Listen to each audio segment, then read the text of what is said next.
جس طرح مسلمان حکمران امیر معاویہ سے امام حسن علیہ الصلاۃ والسلام نے صلح کی تھی کہ مسلمانوں میں خون ریزی نہ ہو اور مسلمانوں کا مزید خون نہیں بہے، تو میں صلح کر لیتا ہوں. تو اسی طرح رسول اللہ صلی اللہ علیہ وسلم کی جو وصی ہیں علی ابن ابی طالب نے، انہوں نے حضرت ابو بکر سے اس بات پر قول اہل سنت کے بیعت کر لی کہ مسلمانوں میں مزید اختلاف. اگر میرے بعد نبی ہوتا جملہ غلط ہے، جھوٹ ہے، تو اس سے اگلا جملہ بھی جھوٹ ہے بالکل صحیح کہ وہ فلاں ہوتا. جی. اور آپ نے حضرت علی علیہ الصلاۃ والسلام کو یہ وصیت کی ہوتی ہے کہ میرے جنازے پر یہ دو افراد نہ آئیں، حضرت ابو بکر عمر. تاریخ شاہد ہے. جب حضرت فاطمۃ الزہرا کا وصال ہو گیا تو جو اس وقت کے موجودہ صحابہ کرام تھے انہوں نے منہ پھیر لی علی سے، علی ابن ابی طالب سے منہ پھیر. انت منی بمنزلت ہارون من موسیٰ، انت منی ہارون موسیٰ. جی ایک ہارون موسیٰ ہے، ایک میں تم، یعنی محمد مصطفیٰ علی مرتضی. موسیٰ ختمی مرتبت کی جگہ آپ لگائیں موسیٰ، جی اور اس کے سامنے لگائیں ہارون. جی موسیٰ کے اوپر رکھیں محمد مصطفیٰ، جی جی اور اس کے سامنے علی مرتضیٰ کو، یا ہارون کے نیچے رکھیں علی مرتضیٰ کو. کہاں رکھیں گے؟ ہم تو ٹاپ پہ رکھیں گے. تو بڑھ گئی پھر تو. ہم تو ٹاپ پہ رہیں گے کیونکہ محمد کا مرتبہ جو ہے موسیٰ سے بہت اعلیٰ اور ہے. قیاس ہی کوئی نہیں ہے نا. ہاں، اور علی جو ہیں وہ محمد جیسے ہیں. محمد جیسے نہیں ہے. محمد کو جو جی جی. موسیٰ کو ہارون سے نسبت تھی، جی جی نسبت تھی ہے نا، وہی نسبت محمد کو ہے علی سے. بے شک بے تو شک. لائن یوں چلے گی، جی جی جی جی. ادھر سے یوں نہیں آئے گی. نہیں نہیں نہیں نہیں. ہے نا، جی جی بالکل سیدھی لائن ہے. سیدھی لائن آئے گی. بالکل سیدھی لائن تو چلے گی. وہ جتنا جی جی موسیٰ سے محمد بالا، اتنا ہارون سے علی بالا. بے شک. قرآن ہے یہ. جی جی جی obvious بات. قرآن ہے، متواتر قرآن. حدیث ہے. بالکل بالکل. دونوں کا انکار کفر ہے. نہیں انکار ہو نہیں سکتا. انکار کفر سکتا ہے، نہیں ہو سکتا. ہاں، کرنے ہاں. والا کرے. جی جی صحیح بات ہے. ہے نا، شیعہ سنی نہیں ہے. جی جی آپ کہہ رہے مسلمان نا، اب بالکل. ہم سیدھا اسلام کی بات کر اسلام رہے کی بات کریں گے. ہیں. ہے نا، اس سے انکار ممکن ہی نہیں ہے. بالکل. صرف ایک چیز اور قرآن ثابت کر دیتا ہے، اگر موسیٰ ہارون والی نسبت ہے تو ہارون نبی بھی ہے، بالکل صحیح. تو علی بھی ہو گیا.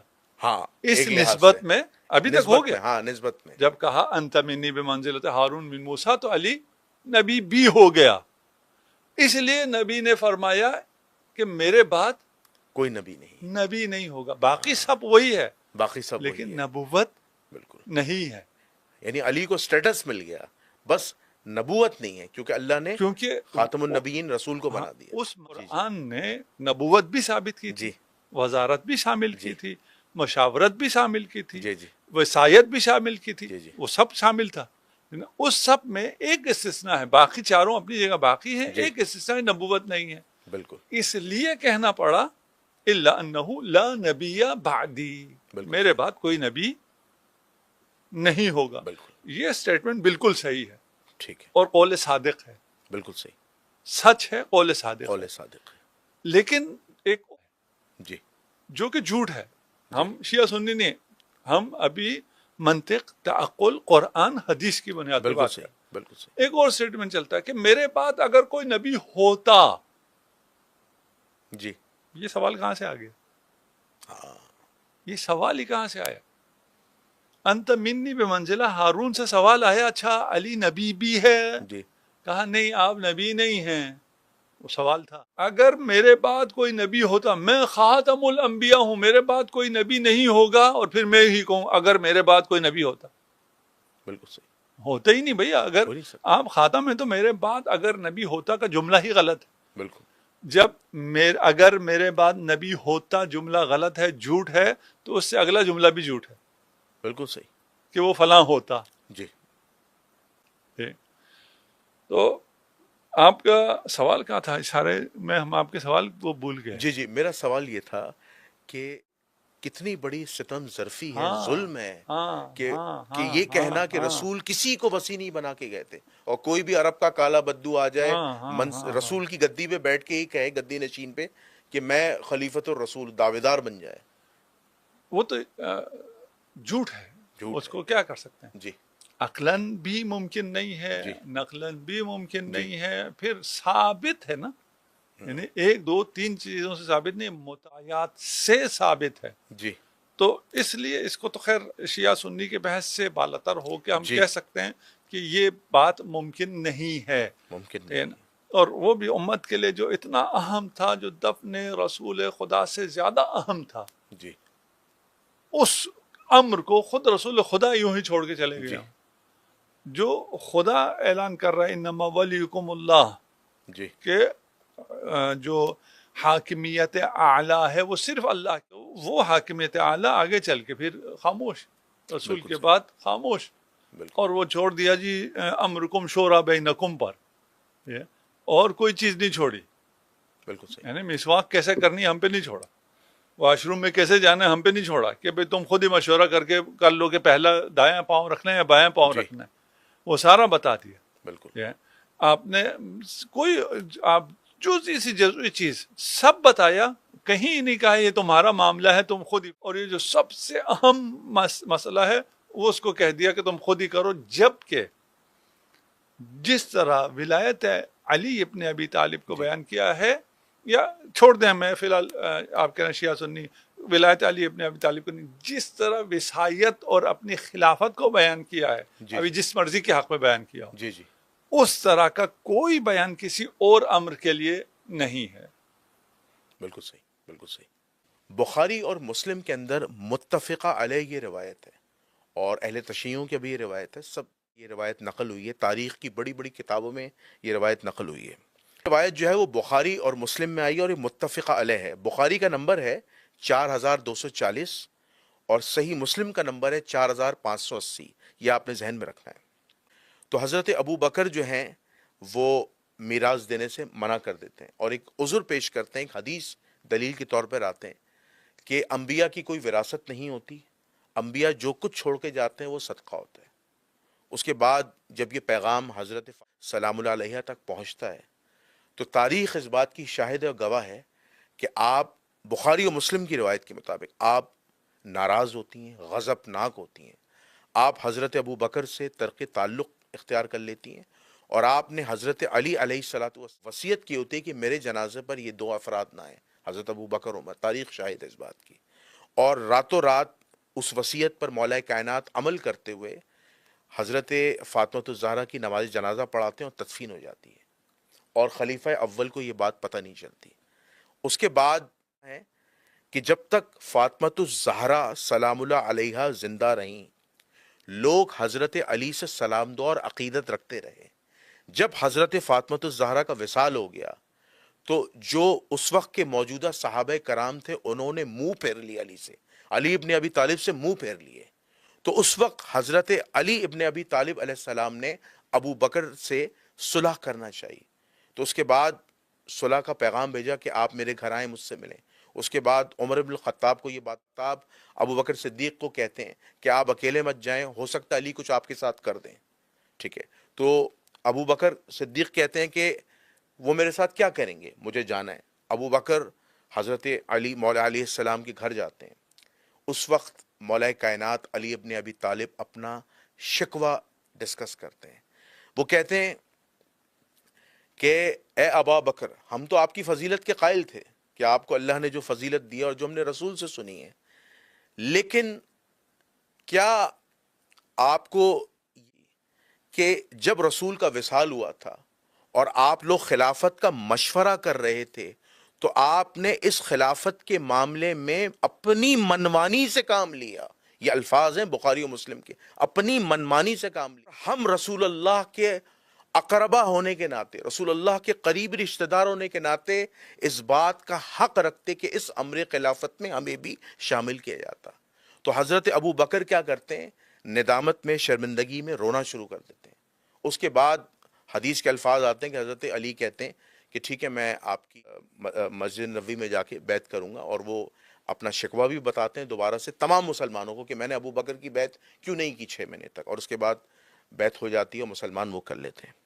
سیدہ فاطمہ الزہرا سلام اللہ علیہا ناراض ہو کے گئی ہیں، اور یہ بات ابو بکر کو پتہ ہوگی کہ رسول اللہ کی بیٹی آئی ہیں یہ رسول اللہ کی بیٹی کا مطالبہ ہے. یقیناً ایک حدیث انہیں پتہ ہوگی کہ رسول اللہ صلی اللہ علیہ وآلہ وسلم نے فرمایا کہ فاطمہ میرا ٹکڑا ہے، میرے جگر کا ٹکڑا ہے، نہیں میرا ٹکڑا ہے. فاطمہ کو تکلیف پہنچائی، اس نے مجھے تکلیف پہنچائی. تو حضرت ابو بکر چاہتے تو فدق حضرت فاطمہ الزہرا کو دے دیتے کہ اللہ کے رسول کی بیٹی ہیں. اللہ کے رسول کی بیٹی کا غضبناک ہونا ایسا ہے کہ کل رسول اللہ مجھ سے سوال کر سکتے ہیں کہ کیا میں نے یہ حدیث تمام اصحاب کو نہیں بتائی تھی.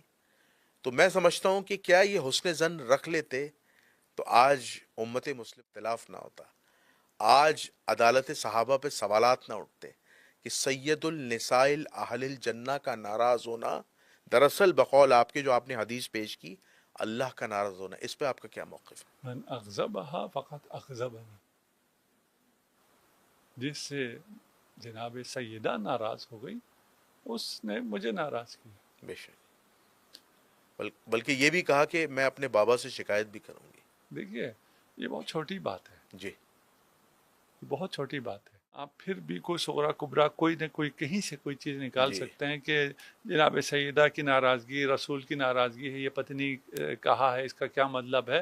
یہ تو وہ ہیں جو رسول کو ناراض کر کے اٹھے ہیں، جی آخر عمر میں رسول کو جی ناراض کیا ہے، خود رسول کو ناراض کیا ہے. رضیت الخمیس، مسلمانوں کو پھر بھی پرواہ نہیں، جی بالکل صحیح، بالکل صحیح. خود رسول کو ناراض کیا ہے. اور اس پر یہ بھی فرما گئے تھے، سب کو پتا تھا کہ جناب سیدہ زیادہ دن زندہ نہیں ہے. جی جی سب سے پہلے رسول سے ملحق ہونے والی جناب سیدہ، اس سب پورے مدینے کو پتا تھا. جی جی بالکل. اور یہ بھی سب کو پتا تھا کہ اب کون حق پر ہے کون حق پر نہیں ہے، جی کس سے رسول راضی ہے کس سے رسول راضی لاکھ بھی جناب سیدہ بے شک. ہے. اور اگر آپ یہ لکھ دیتے ہیں کہ جناب سیدہ ناراض گئی تھی، یہ بخاری و مسلم میں واضح لکھا ہے. تو جناب سیدہ ناراض گئی تھی، یعنی ناراض ہوئی. رسول خدا ناراض ہیں. جی رسول خدا جن سے ناراض ہیں جی ان کا سٹیٹس نہ شیعہ نہ سنی، بے شک. صرف مسلمان. جی ٹھیک ہے نا، چھوڑیں شیعہ سنی کو، جی کو مانتے ہیں، رسول بالکل سے مانتے محبت ہے. بے شک. جس کو رسول نکال دیں اپنے دربار سے اسے آپ اپنے دل میں جگہ دیں گے. ناممکن جس ہے. سے رسول ناراض خود ناراض ہوں اس سے آپ راضی ہوں گے، اس کی رضا کے لیے دعا کرتے پھریں گے. جس سے رسول کی بیٹی ناراض گئی ہو اس کے باوجود بھی آپ کو حق اور راستہ نظر نہیں آئے گا، پھر یہ تعجب کی بات. اس اندر ایسے مسلم اسکالرز بھی گزرے ہیں، اللہ ان کو ہدایت دے. میں تو پروردگار سے دعا کرتا ہوں کہ معاذ اللہ ثم معاذ اللہ یہ کہہ دیا فدق کے معاملے میں کہ سیدہ معاذ اللہ خطا پہ تھی، انہیں پتہ ہی نہیں تھا. یہ اتنا بڑا ظلم اور ستم ظرفی ہے مسلمان اسکالرز کی. میں آگے چلتا ہوں. قبلہ اس حدیث کے اندر ایک نقطہ ہمیں یہ بھی پتہ چلتا ہے کہ جب سیدہ کا وصال ہوا اور مولا کائنات علی نے ان کی تدفین کر دی، اور جب صحابہ کو پتہ چلا کہ سید النساء اہل الجنہ کی تدفین ہو گئی، وصال ہو گیا ہے، تو علی ابن ابی طالب سے منہ پھیر لیا. یہ بخاری و مسلم میں الفاظ ہیں. ایسا نہیں ہے کہ میں کوئی معاذ اللہ کوئی جھوٹ بول رہا ہوں. آپ کو میں نے حدیث کا نمبر بھی دیا ہے، آپ جائیں اس کو چیک کریں. اگر نہ ہو جو چور کی سزا وہ میری سزا، کوئی میں اپنی طرف سے نہیں کہہ رہا ہوں. میں نے بخاری کا نمبر بھی آپ کو بتایا 4240 اور بتایا 4580. آپ جا کے چیک کر لیں. اسلام 360 میں بھی یہی سیم نمبرز ہیں، اور اس کا ترجمہ مولانا داؤد راز ایک ذمہ دار سلفی عالم نے کیا اور یہی ترجمہ کیا ہے جس میں سے میں نے یہ نکات نکالے ہیں. کیا یہ ظلم نہیں ہے؟ علی ابن ابی طالب سے منہ پھیر لیا. یعنی جب خلافت کا مسئلہ آیا تھا نا حضور کے وصال کے بعد، تو بہت سے لوگ علی کے پاس آئے تھے، علی ابن ابی طالب ہم تو آپ کو خلیفہ مانتے ہیں، ہم تو آپ کی بیعت کرنا چاہتے ہیں. علی نے کئی مسلمانوں میں اختلاف نہ ہو، خون ریزی نہ ہو، جھگڑا نہ ہو. لیکن یہ کیسا ظلم ہے؟ بخاری و مسلم میں متفقہ علیہ لکھا ہے کہ جب سیدہ کا انتقال ہو گیا، وصال ہو گیا، بقول اہل سنت کے، علی ابن ابی طالب سے منہ پھیر لیا. قبلہ یہ ظلم نہیں ہے، یہ زیادتی نہیں ہے.